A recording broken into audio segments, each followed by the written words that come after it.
Welcome back to the final segment of today's Under the Rug podcast.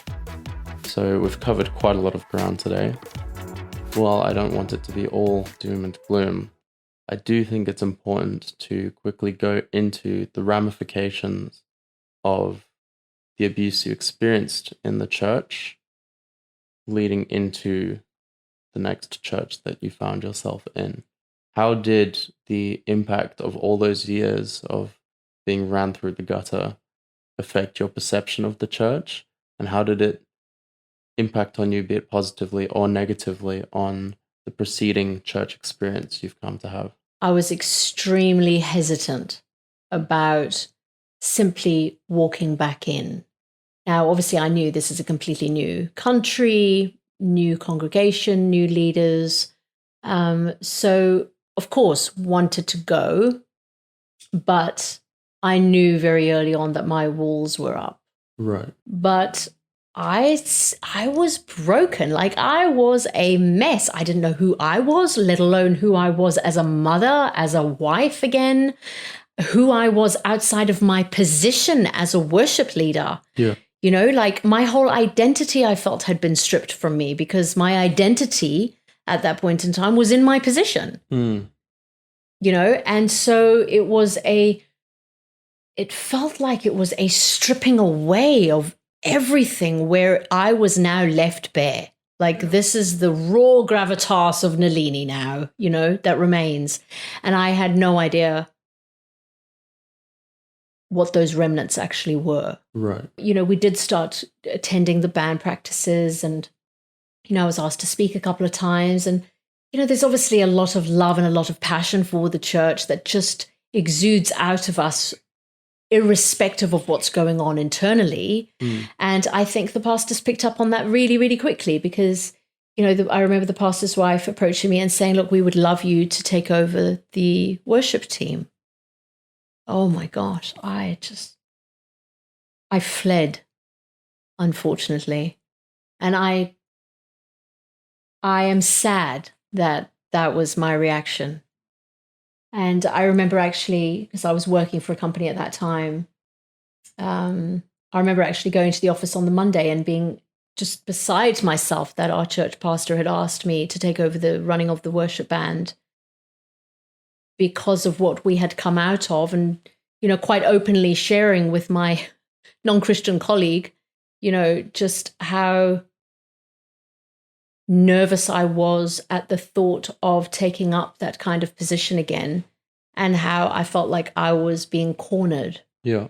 And I was questioning the pastor's motives. You know, why does he want me in this position? And am I just going to end up putting myself right back in that abusive, toxic environment that we have fled to another country for? Right. And so I ran a mile. I was like, I do not want to have anything to do with this. I didn't have the guts to tell the pastor no. I just didn't respond to any of her questions, any of her messages, any of her reachings out. I stayed very, very well, you know, at hand's length. I did not go back to worship directing. Yeah. I couldn't. Not until years later, where I then joined the worship team just as a member, you know, very much in the background, never put myself forward as a leader, just stayed in the background, you know, almost tried purposefully to kind of diminish what I could bring to the table so that I wasn't ever put in that position to be asked, would you take ownership of this and run it? Yeah, because your passion and calling had just kind of turned into a set of handcuffs for you almost. Yeah. So you kind of go into self-protect mode.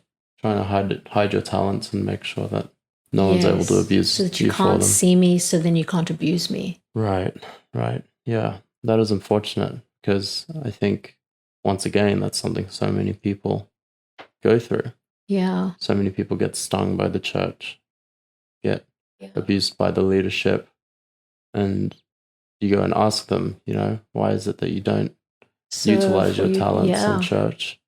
And it wouldn't surprise me to know that the majority of the time you get half-hearted answers of, Yes, absolutely. Because how do you respond to when you're asked that question? Why aren't you bringing your gifts and your talents to the table because you've got so much to bring?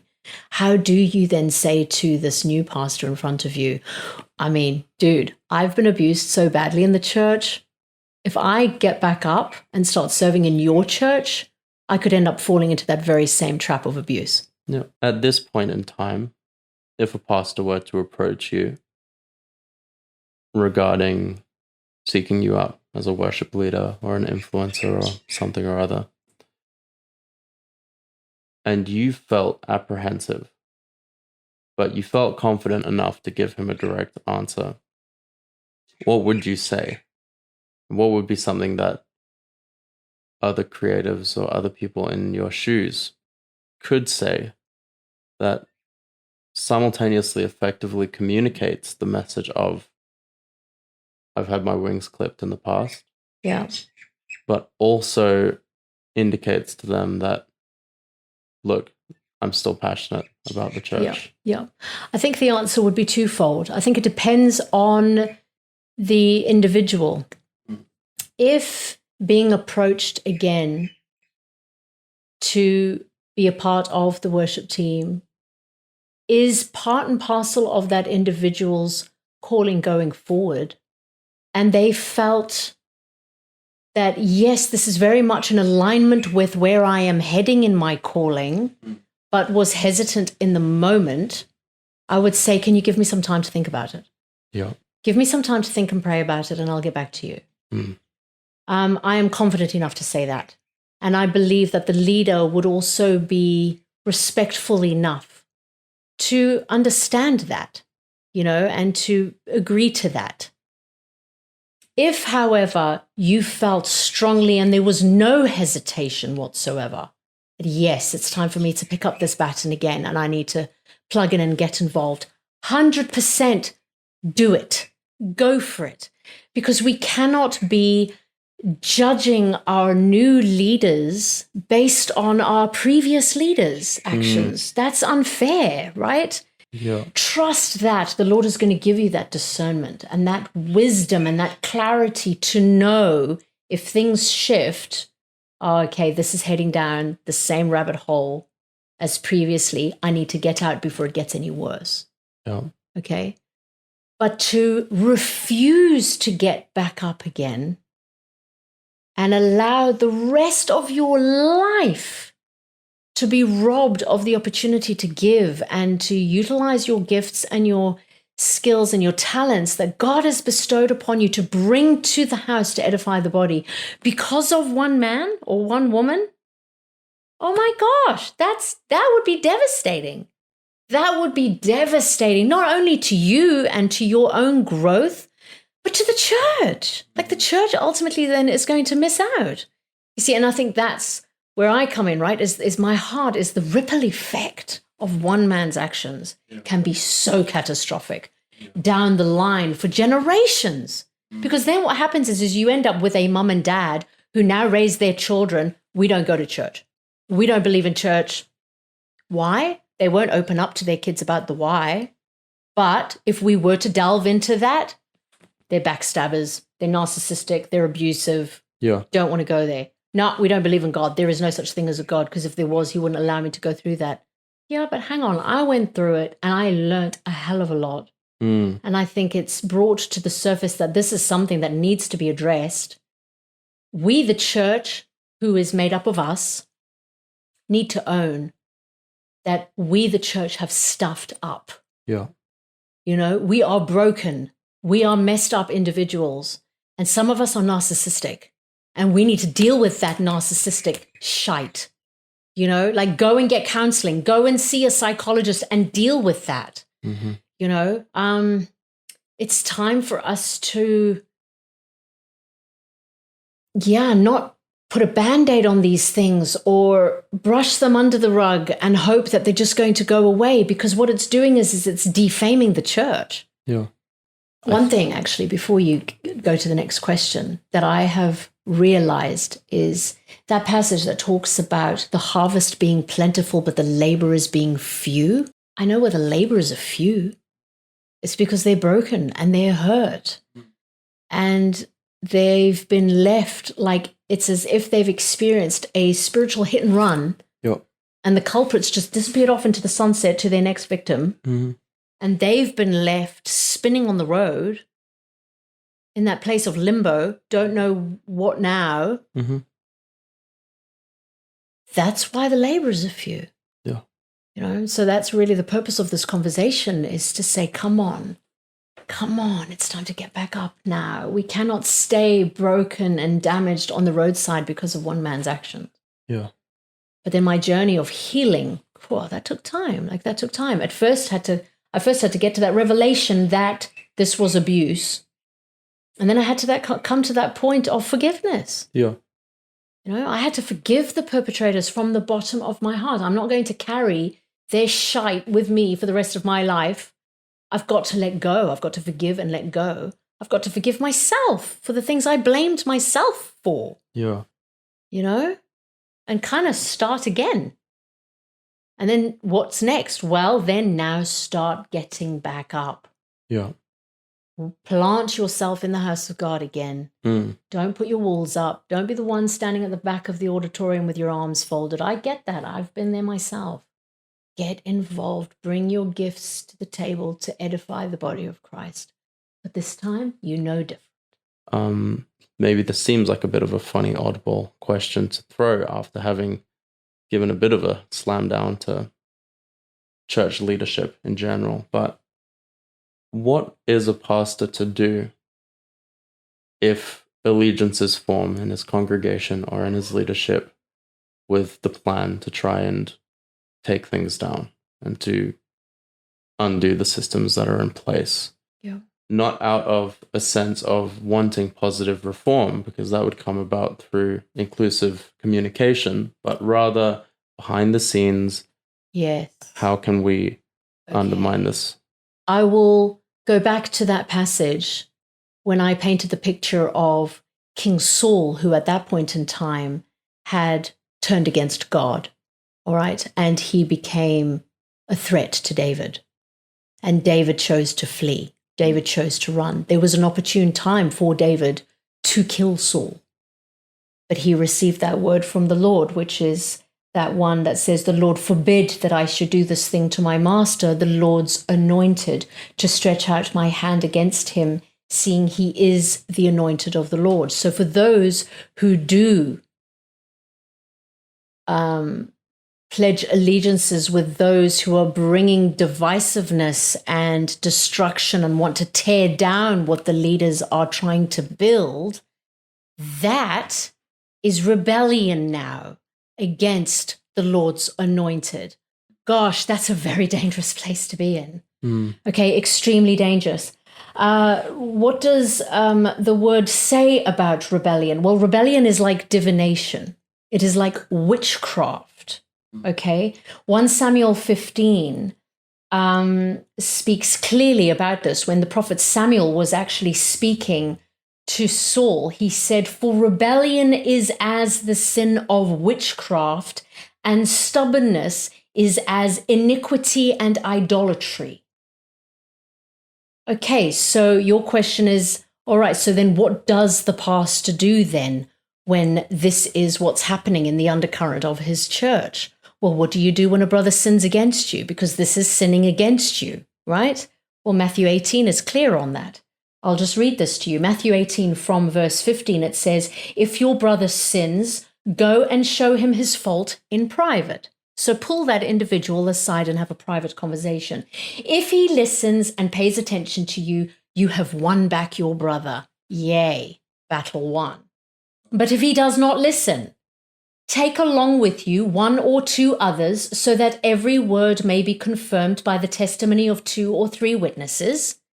If he pays no attention to them, refusing to listen and obey, tell it to the church. And if he refuses to listen even to the church, let him be to you as a Gentile and a tax collector. I assure you and most solemnly say to you, whatever you bind, forbid, declare to be improper and unlawful on earth, shall have already be bound in heaven, and whatever you loose, permit, declare lawful on earth shall have already been loosed in heaven. So for me, it's that black and white. You cannot allow this kind of behavior to continue to permeate and to brew, because what's it going to do? It's like a fly in the perfume. It is going to eventually affect the whole perfume. All right? It is extremely dangerous. So then what I'll do is I will ask the pastor that very same question that you actually asked me earlier. Would you say that by staying at the church for the duration of the abuse, you are actually enabling the abuse? Yeah. Well, I will ask the pastor who submits this question, would you say that by tolerating the toxicity of those who are building alliances to take down the church leadership, you are inadvertently enabling their rebellion? Hell yeah. Absolutely. So this is now on the pastor. You've got some decisions to make here, and you've got some conversations to be had, because that has to be cut, right? Yeah. A tree is known by its fruit. And what do we do with our fruit trees? We prune. We cut off those branches that are not bearing healthy fruit. Yeah, and that's important, I think, for many pastors to know as well. I think one thing a lot of people don't realize is the failure rate for church planting is very high. Very high. And it's of no surprise when you take a look at the amount of hours that pastors need to put in to sustain churches, especially when they're on the up and coming. Yeah. 80-hour work weeks aren't outside the scope of common.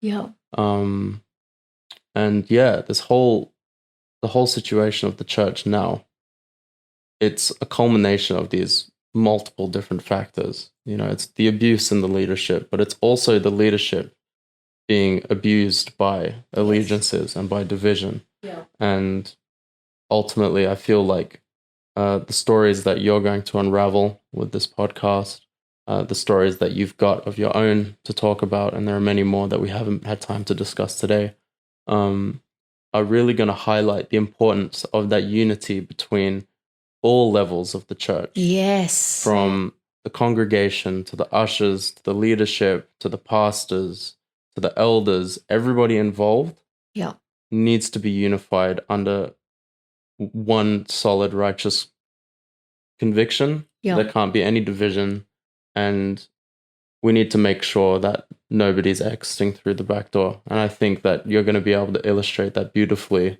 through some of the stories that you've got to tell. And I'm very excited to see those. Thank you.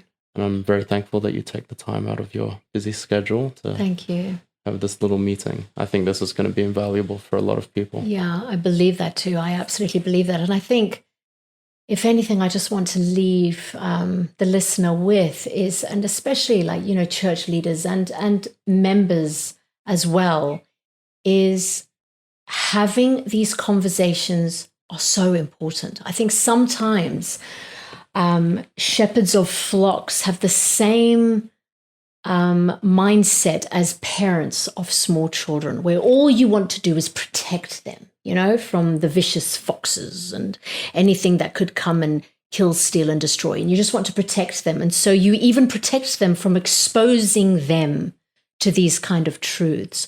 The problem with that is you then have these little sheep or these little children or these young adults or these congregations who have got no idea what's going on the outskirts of their little bubbles, their comfortable little bubbles. Right. So they could very well be listening in to those toxic conversations of those who are trying to pull the leadership down and be completely oblivious because they're such lovely people. They're so well esteemed in the church, so anything they say must be gold.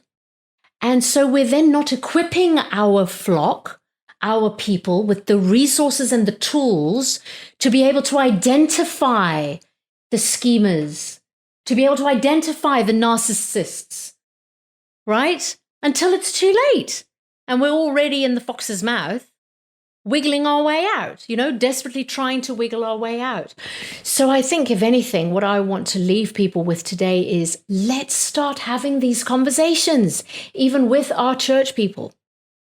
Our connect groups, our leadership meetings, our church gatherings, at coffee after church. Let's have these conversations. If we keep brushing them under the rug, we're not doing any good by our people to equip them and prepare them for the schemes of the enemy. I think that's probably the one thing I want to leave people with today is these conversations are necessary. I think you've hit the nail on the head. So thank you for your time, Ramon, for joining us. I've loved your questions. I'm actually curious to interview you one day as to how it was for you watching your mum, even as a child, and listening to the conversations between Dad and I, at home outside of church, and then your observations of church. I think that would be a really interesting angle as well, because you were brought up in all of this, like you lived all of this. Yeah. Obviously a very young child at the time, but I think you probably retained a lot as well. So I think that's also a conversation for another time. I think so too. Anyway, everyone, thank you so much for your time. Thank you for joining us. I hope this has been invaluable to you. I hope it's shed some light, but also maybe peeled away a plaster from a wound that you may be carrying. If you haven't grabbed a copy of my book, The Orange Hue, get it now. It's available in paperback, ebook and audio. And if you want something more, something that you can sink your teeth into to help you on your journey to healing, I have put together a free webinar called 3 Steps to Shift from Insecure to Confident. Until we awaken confidence within us again, we will simply continue to sit on the sidelines. Do it first, but I would say it'll change their life. Do it. You have to do this. I would tell them this. Number 1, by the end of this session, you're going to be confident. Your gifts and your talents will be stirred up again. And you will literally embrace a new outlook on life.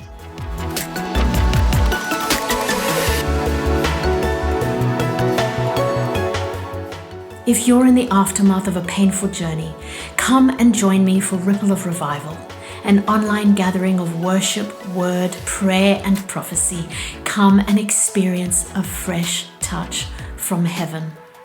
My prayer for you is that this will rekindle a flame or even ignite a fire within you, because God is restoring His church. Jesus is coming back for His pure and spotless bride, and there is work to be done. It's time to rebuild what has been broken. It's time to restore what has been stolen. It's time to be vigilant and alert, to work out our salvation, to separate truth from lies, to be discerning of the times, to prune that which is dead in order to bring forth life. John 10:10 reads, "The thief does not come except to steal and to kill and to destroy. I have come that they may have life, and that they may have it more abundantly." I love you. I'll talk to you soon.